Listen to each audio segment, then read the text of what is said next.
growth, creating change. Here in the heart of Kansas City, we come together to create this hour of shared reflection so that we might be renewed in courage for these times and inspired to lives of greater dignity, higher purpose, deeper generosity, and more effective action. May the words and music and images that we offer today nourish our best selves, calling forth abundant wisdom and love, a love that has the power to overcome both loneliness in the heart and oppression in the world. Welcome to our service.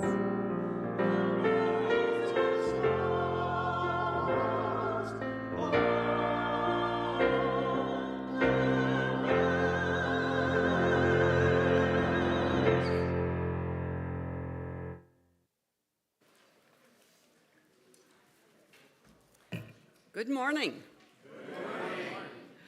I'm Jane Gilbreth, a longtime member of All Souls. Whether you're here in the room or watching online, we're glad you're here. Your presence enriches all of us and our time together. We are a Unitarian Universalist congregation. Our tradition is a large tent with room for many beliefs and approaches to the questions that matter. It is our values of inclusion, compassion, and justice that hold us together. We seek to build the beloved community, making room for everyone and creating a world where everyone's needs are met. You may be new here this morning. Welcome.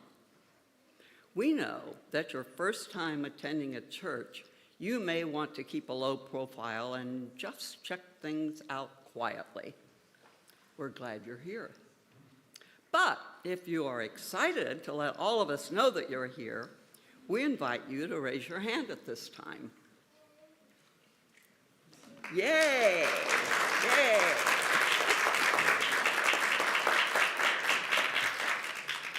Thank you for enriching all of us with your presence today.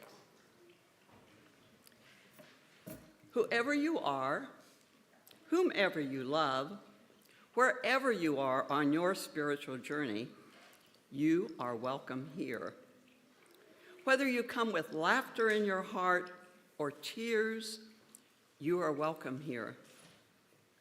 You are invited to join us with an open mind, a loving heart, and willing hands.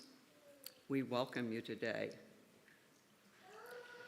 We're happy to welcome Seth Anderson-Matz. He's community minister and public theologian based in South Minneapolis. With over 20 years in liberation work throughout Minnesota and nationwide to support liberation and justice ministries, spiritual care, and community building initiatives.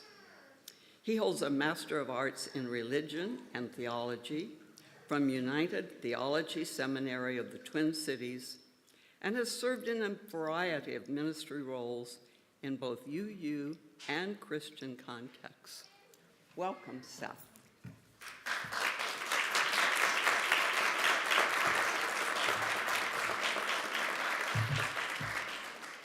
Good morning, beloveds. Give me just a moment to put my password in, of course. Friends, before we get too very far along today, I would be deeply remiss if I did not acknowledge the grave moral injury of global war escalating at our country's hands, or the egregious legislation and subsequent endangerment of my trans kin that has come to pass in Kansas this week. May our broken hearts give us the will to keep our prayers and our dukes up. If ever there was a time for us to be building community and sharing our resources, especially across state lines, that time is certainly now. As the federal government continues its siege of my own city and my own state, don't let the news fool you. The ICE occupation is far from over. Thousands of my neighbors are suffering.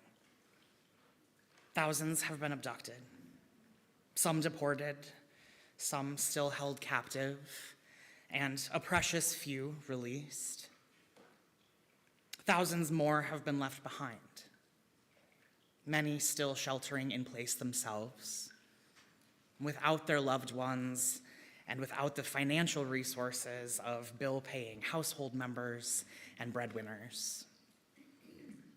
My neighbors are literally surviving, staying housed and fed by mutual aid alone.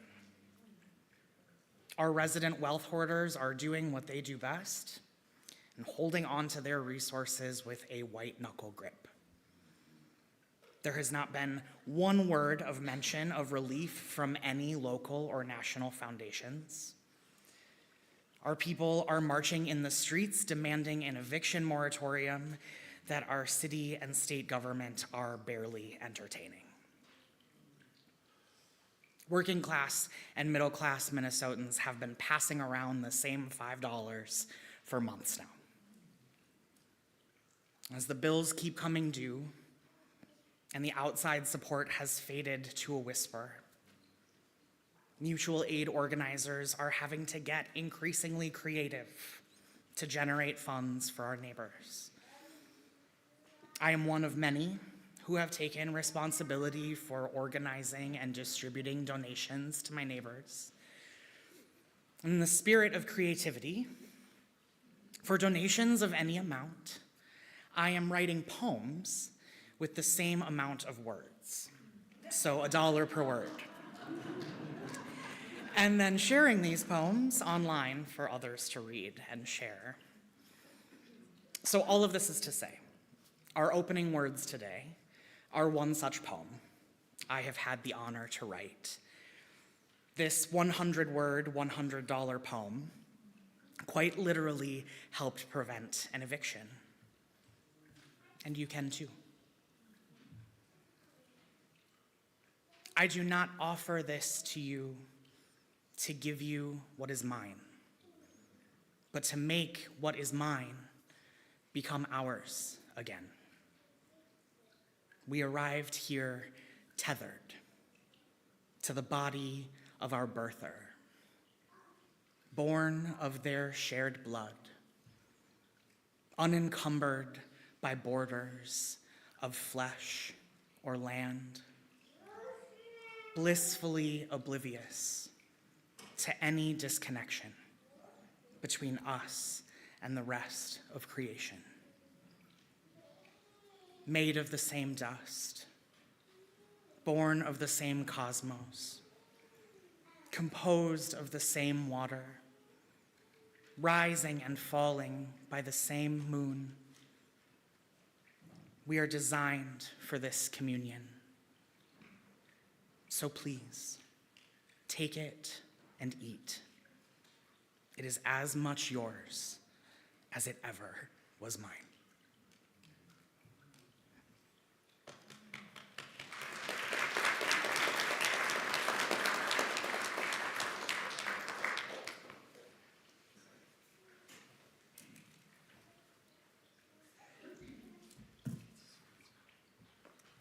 Our chalice lighting words are by Michelle Collins.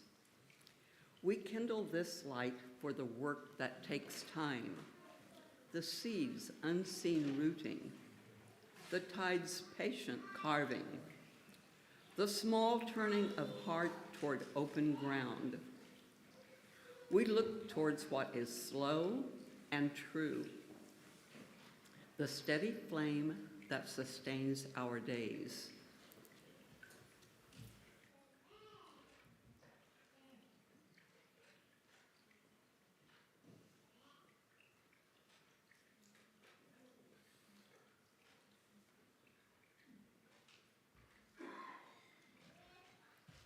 Please rise in body or spirit and join in affirming our covenant and for the following song.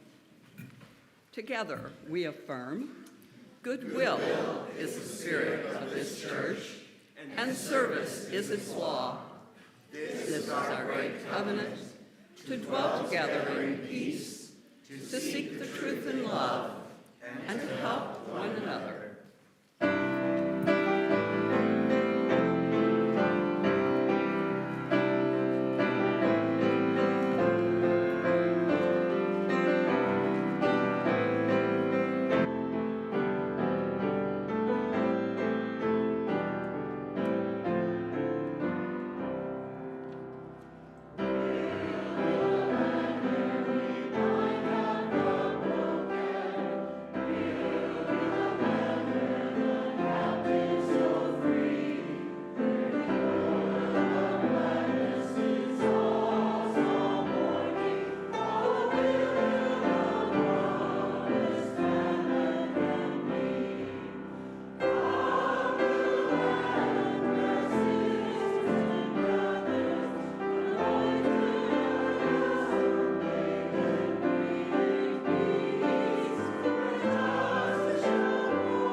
I would love to invite the youngest among us to join me down here on the carpet for our Time for All Ages. Come on down.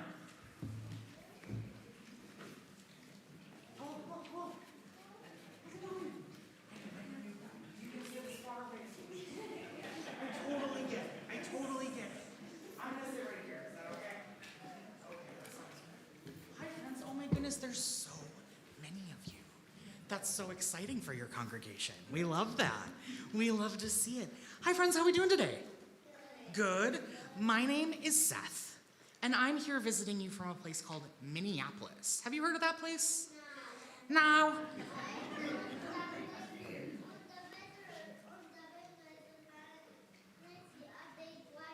Oh, you saw a big water maybe on a map? Oh. see, so you are a little bit familiar with Minneapolis and Minnesota. I love that. So Minneapolis is about 6 hours away, and I drove in the car here to come and see you here today. But I don't want to talk so much about me. I actually want to tell you a story about a kid. And that kid is from the 1950s is when she was a kid. But her name is Claudette Colvin. Can you say that? Claudette Colvin. She's on this picture right here behind me and behind you there too. So Claudette was a kid in a place called Montgomery, Alabama, which is even farther away than Minneapolis is. Did you have something to say? You've heard of that person? Oh my goodness, I love that. So Claudette in 1955, whoa, that's a long time ago. In 1955, Claudette was getting on the city bus. And at that time, the law in Alabama was that black people and white people could not sit together on the city bus. Yeah, what's up? It's called segregation. That's absolutely right. You're so right. Yeah. Segregation was still legal at that time in Alabama. Yeah, you know this story. That's awesome. I'm so glad you do. So Claudette gets on the bus.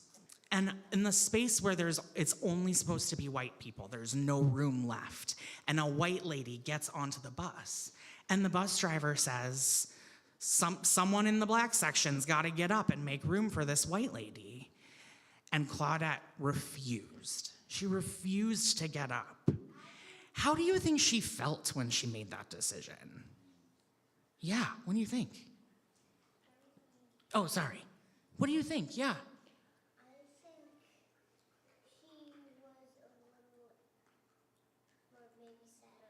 Sad or angry? Totally, yeah. Maybe a bit scared, yeah. She didn't want to move. Maybe she just felt like, I'm tired. I don't want to get up. That's right. What else? I think those are all totally right. Yeah. But you know what? Even though she felt sad and mad and scared, maybe a little bit tired, she refused to get up anyway. And she knew that she was probably gonna get arrested by the police for doing this. And she was just a kid, all by herself on the bus. But she said, I'm gonna do it anyway. And she was arrested. And she did go to jail, and she had to fight hard in the courts because of that arrest. Is there another story that sounds kind of like this one that you've heard maybe in school? Yeah.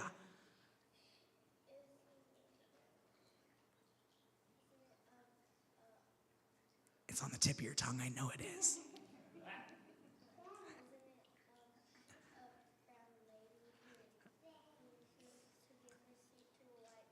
That's right, there's another black lady who refused to give her seat. Do we know what her name is? Yeah. Rosa Parks, that's so right. Yeah, what's up? And Dr. King, yes, he was part of it all too, and he lived in Montgomery, Alabama as well. So did Rosa Parks. They all lived in this same city. And Rosa Parks did the very same thing, only 9 months later. But Rosa's name is the one we really know best, right? Grown-ups back here, how many of you, this is the first time you've heard the name Claudette Colvin? Yeah, do you see all those hands back there? There's a lot of hands back there. So part of why I wanted to, oh yeah, what's up? That's okay. Part of why I wanted to tell you this is because all throughout history, there's characters like this, kids and grown-ups alike, whose names we might never learn, or whose names we might not learn first, or whose names might not be said the loudest, right? But who are doing really, really meaningful and important work in our world. Can I get the next picture, please? So this is Miss Claudette just last year. And Claudette actually passed away just this past January. She was 86 years old. She lived a nice long life. I know, right? And she was a really cool lady, and she did a lot of speaking and made a lot of good change in the world all the way into her last days. And now she sits among the ancestors with so many other justice and liberation-loving people who came before us. I wonder if there are other activists or liberation-loving people that you can think of, maybe that you've learned about in school or here at church? We heard Rosa Parks. We heard Martin Luther King. What other ones can you think of? Yeah.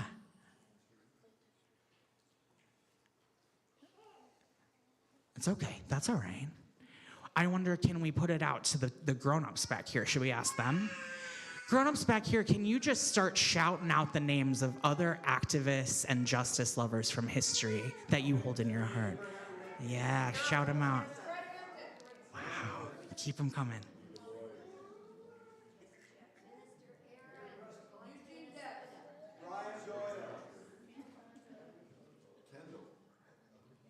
Beautiful. You have one too? Yeah.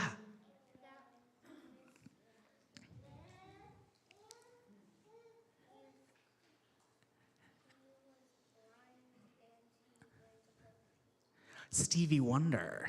I'll take that one. Absolutely. That's a good one. He's a cool guy. Yeah. My friends, as we just said all of those names in this space together, I want to think of this as kind of an invocation of the spirit of these people, that they're all here with us today, giving us power and strength and pulling us to do justice and to love liberation in our world. Can we all take just a moment of silence together to let all that good spirit sink into us?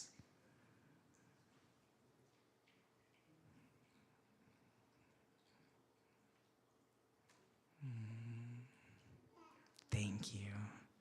All right, my friends, with the power and the strength of the ancestors with you, it's time to go to your RE classes. We're gonna sing you out. Here we go. Bye, friends. Thank you.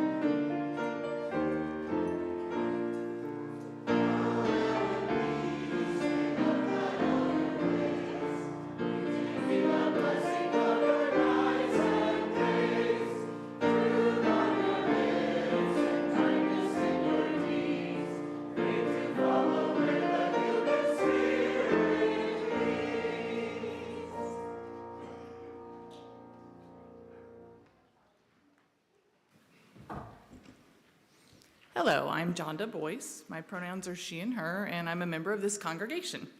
It's my pleasure to speak with you for a few minutes about the ACLU of Missouri and Kansas. The executive directors of each are going to be here at All Souls this afternoon at 3. That's not what I'm supposed to speak about, but it's in honor of Mary Lindsay, so I thought it was okay to speak about it for a moment, just to say that All Souls is one of the sponsors.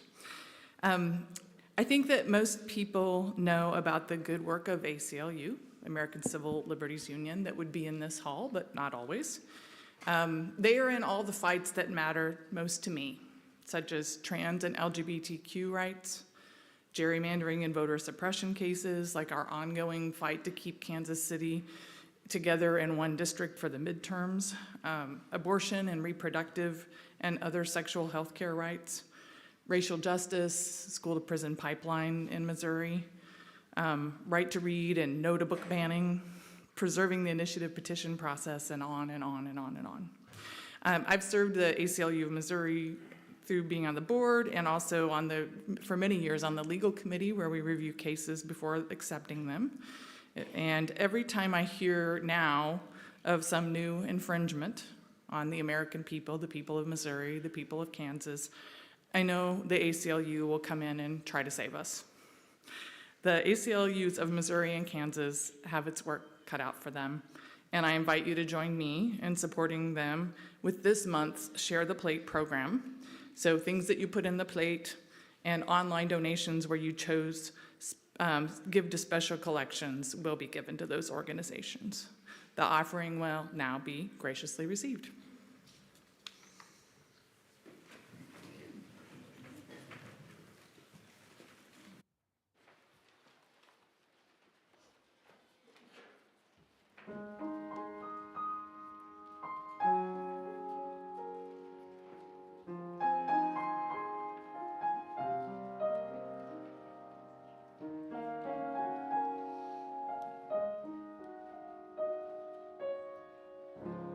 Dream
Please join me.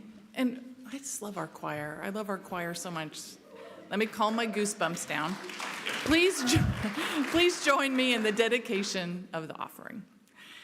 We dedicate our offerings and our actions to the mission at the heart of this congregation, to build a respectful, caring community, to inspire personal and spiritual growth, and to create change toward a just and compassionate society.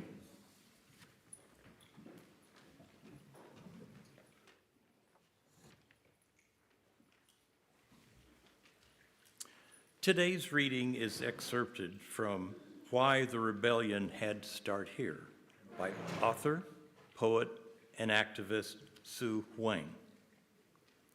Many are calling this an inflection point in American history, myself included.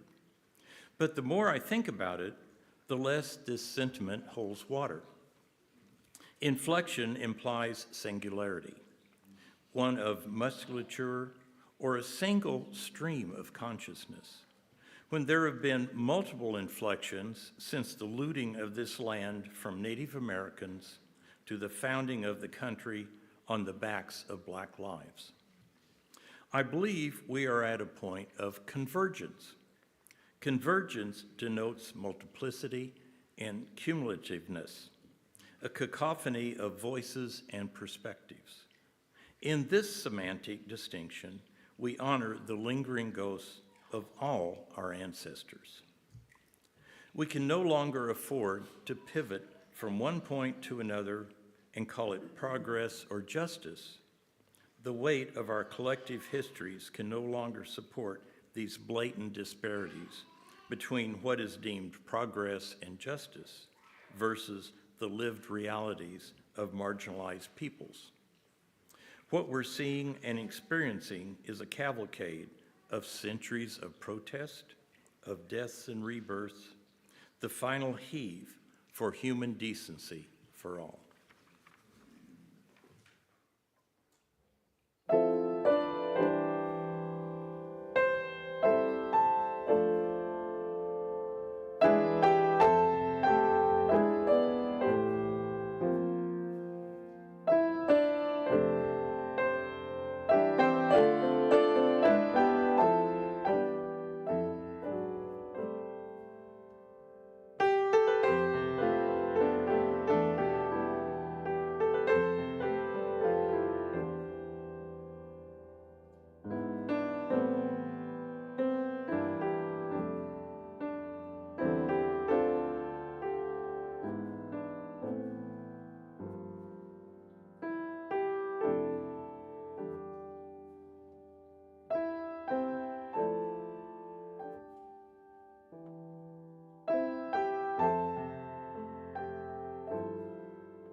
It is a joy and privilege to be here with you at All Souls and here in Kansas City as we come together at yet another critical moment in our world's history.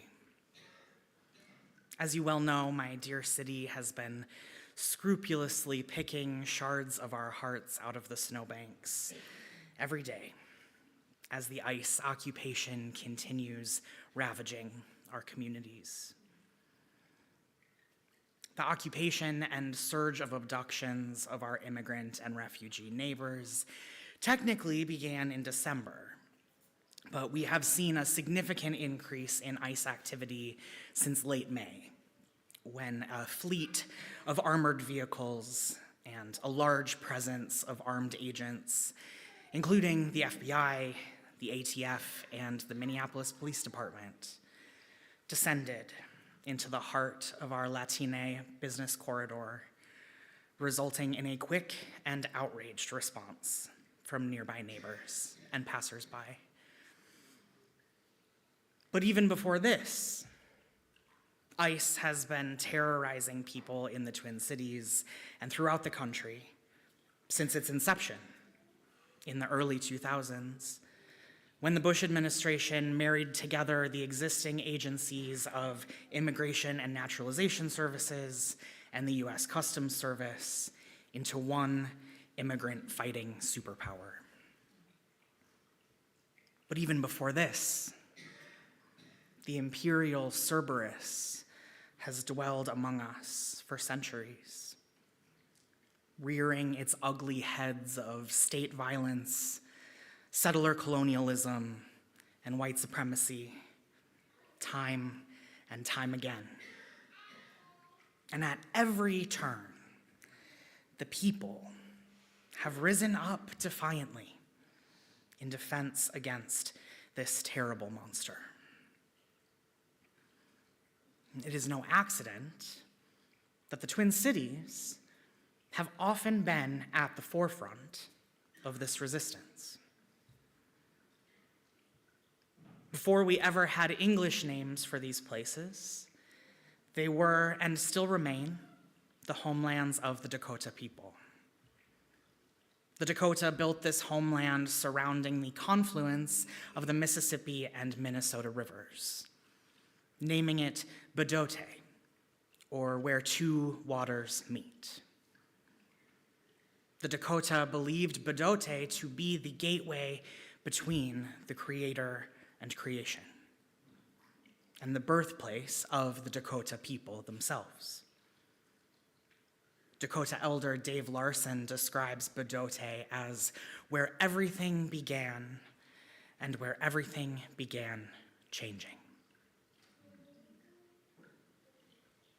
The Dakota lands we now call Minneapolis and St. Paul were first colonized and settled between the 1830s and the 1860s, and Minnesota was incorporated as a U.S. territory in 1858. The process of colonization began in the 1500s with the arrival of early explorers and continued into the 1600s as French fur traders worked to establish trade agreements with the Dakota, and missionaries came intent to convert the Dakota to Christianity. After the Louisiana Purchase, the United States began formally colonizing their territories along the Mississippi, including the Dakota homelands. And in 1820, the U.S. built Fort Snelling at Bedote to symbolize federal power and authority over the land. In the next few decades, the Dakota people experienced a rapid escalation of violence and maltreatment. Treaty promises were broken. Annuity payments for ceded land were shorted or missed altogether. Reservations were under-resourced and left without necessary food and provisions. The Dakota people's cries of distress were left unanswered. And this resulted in the U.S.-Dakota War of 1862. As the Dakota people fought for 6 weeks against the injustice they experienced, about 400 were arrested for their violence against settlers. Most were tried with no counsel, inadequate translation services, and no evidence standards. Sound familiar? 303 of them were sentenced to death. Because of the pleas of an Episcopal bishop to President Lincoln to pardon them, that number was ultimately reduced to 38, who were then publicly killed in the largest mass execution in U.S. history, just 60-odd miles down the Minnesota River in my hometown of Mankato. By the way, the name of that Episcopal bishop was Henry Benjamin Whipple, the namesake of what is now the ICE headquarters and detention center. near Fort Snelling, and, as it were, Bodote. So in fact, these are not unprecedented times at all, but deeply and profoundly precedented ones. And the Twin Cities have been at the forefront of every movement for liberation that has come as a result. The Teamsters strike in Minneapolis in 1934 would be the first large-scale, citywide, coordinated mass strike in US history. Black civil rights activists in the 60s and 70s in North Minneapolis and the Rondo neighborhood of St. Paul were among the first in the North to develop urban protest strategies. The American Indian movement was born in Minneapolis in 1968 in response to police brutality against Native and Black folks, primarily in deeply segregated North Minneapolis, and formed community patrols to follow police using walkie-talkies and two-way radios. The Gay Liberation Front and LGBTQ student groups at the University of Minnesota in the early 1970s were among the first organized queer activist groups in the Midwest. Kansas City was first. And Twin Cities Pride is one of the oldest pride festivals in the country and in the world, behind only New York City, San Francisco, Los Angeles, and Chicago, and only by 2 years. ADAPT Twin Cities staged sit-ins and protests demanding access to public transit for disabled folks, opposing institutionalization, and demanding community care services and federal funding in the 70s and 80s, which would establish the organizing frameworks and build the momentum that would ultimately lead to the Americans with Disabilities Act.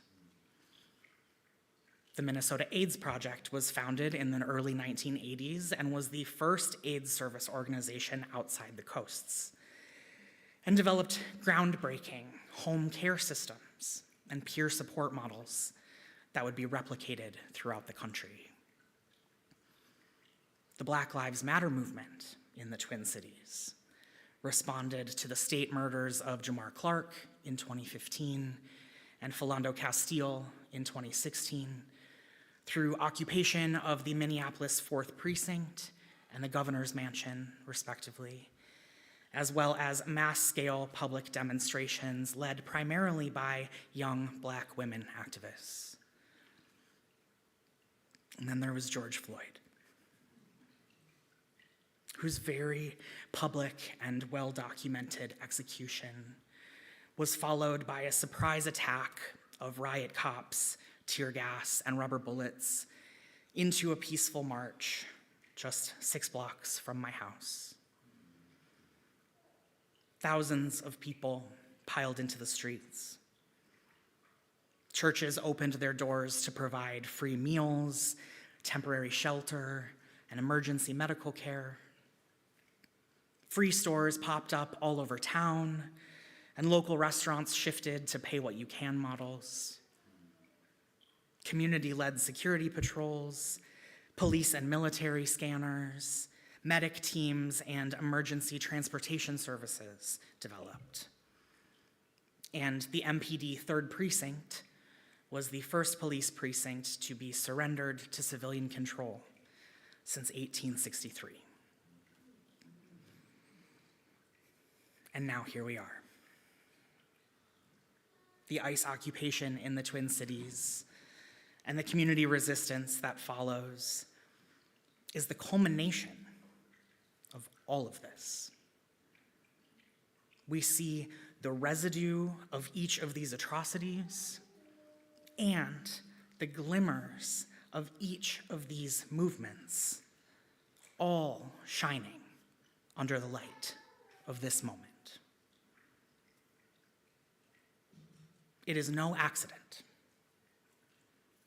We do not have to wonder why these lands hold such power. the people native to these lands already know and have said so in no uncertain terms.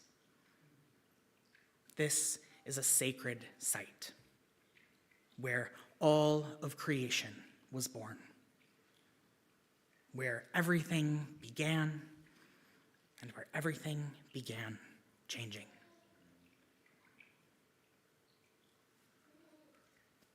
Dr. Roberto Che Espinoza defines activist theology as theology that is grounded in the radical act of bridging, of exploring the threshold spaces of another possible world. Activist theology not only reveals the threshold spaces that live between these ends, or what I like to call the divine liminalities, but creates tangible opportunities for us to embody and experience these spaces. Opportunities that we might call revolutions. This bridging occurs across and between the realms of academia, activism, and religion, as well as the realms of theory and action, impact and intent, representation and abstraction, protesting and protecting, the material and the ethereal, history and current events, and so much more. Like the sacred Badote, activist theology bridges the waters of creation, opening the gateway between the creator and the created, humanity and the divine. From within the scope of my own theological formation in the Catholic tradition, one which is also shared by many modern Dakota relatives, as well as many of our Latina immigrant and immigrant descendant neighbors.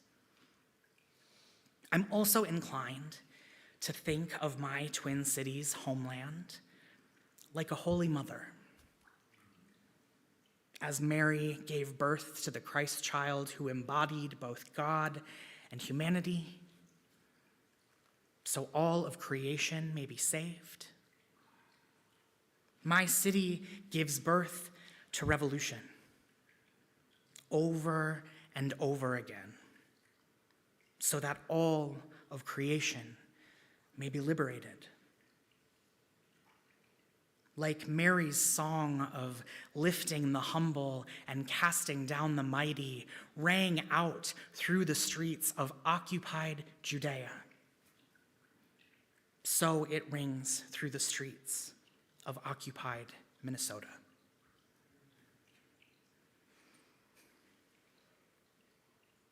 Two congregations I currently have roles with are located in the Uptown neighborhood of Minneapolis, which is on the southwest end, bordering the suburb of St. Louis Park.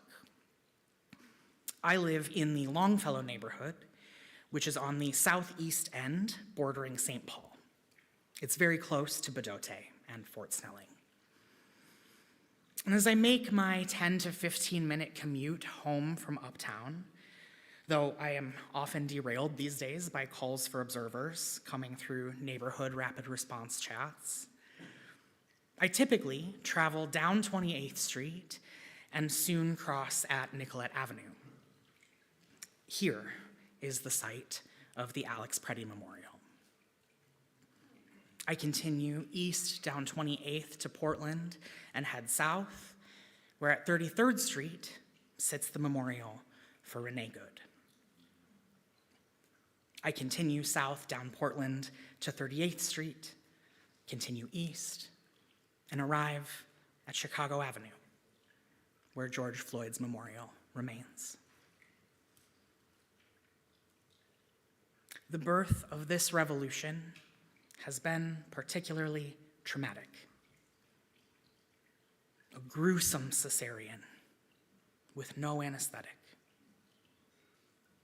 And as I travel along this route, I trace its scar. Within these revolutions, we experience another possible world. We are momentarily lifted out of the trappings of state-sanctioned business as usual and given a chance to experience life as it could be. If our lives were truly led by the spirit of love, of dignity, and interdependence, we get to imagine together what could be and live into that imagination together. This revolution does not make right the suffering endured in its birth. I want to say that again. This revolution does not make right the suffering endured in its birth. That we get this chance to see life as it could be does not mean that the lives that have been violated or slain have been worth the devastation. Indeed, these sacred places of land and of heart would not need to be revealed as sacred if they had not been occupied by wickedness to begin with. So I join in the prayers of my neighbors, my Dakota relatives, my city, and my Holy Mother, according to the promises made to our ancestors, that the truth of divine love will soon and very soon be the living truth of all creation. The final heave for human decency for all. Let us live into these promises with every breath we are blessed to take. May it be so. Amen.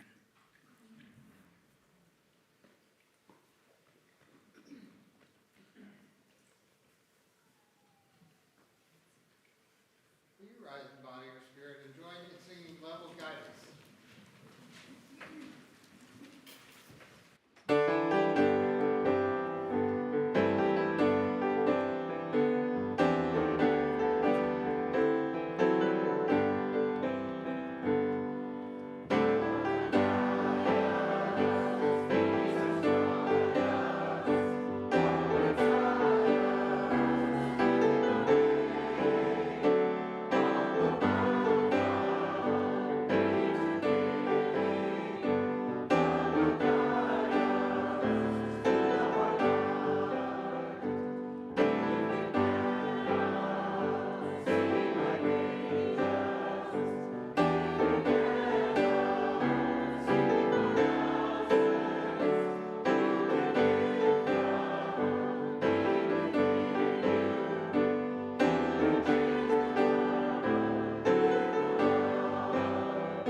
You may be seated.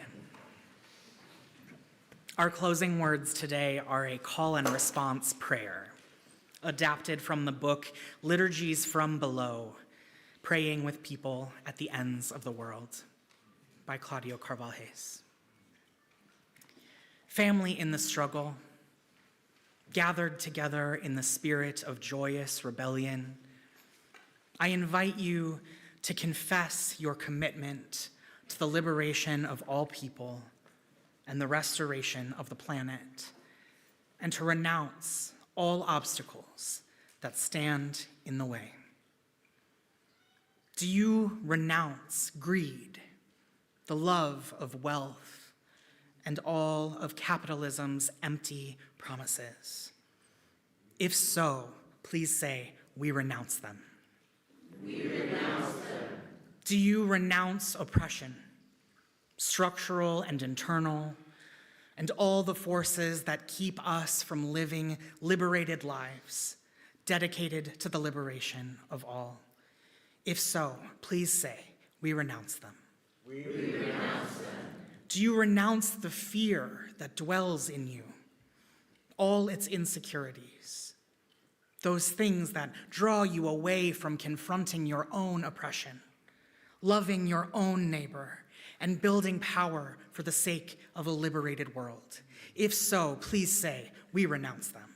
We renounce them. Do you renounce all ideologies that would claim that some deserve to thrive while others, based on culture, class, creed, or nation of origin, deserve a prison or a grave, a deportation, or a desert wall? If so, please say, we renounce them. We renounce them. Do you renounce the destruction of the earth and its resources, the devaluation of nature, and the denial of climate change as the planet is sacrificed for human greed, leading to pending and unimaginable calamity? If so, please say, we renounce them. We renounce them. Do you renounce racism, nationalism, sexism, ableism, xenophobia, elitism, homophobia, classism, religious sectarianism, and the structural manifestations of all these things, promising to fight them within and all around us? If so, please say, we renounce them. We renounce them. Do you renounce all these things with all your heart, soul, strength, and mind? If so, please say, we renounce them. We renounce them. Then, in the spirit of joyous rebellion and in the presence of one another, may we work together as a collective to fight oppression in all its forms, to build power with each other in configurations and coalitions yet unimagined. May we fight together for one another, never alone. May we end oppression, empower the powerless, and lift the lowly in love, so that together we might tear the tyrants from their thrones and create a world where the earth is alive and all people are able to eat. Amen.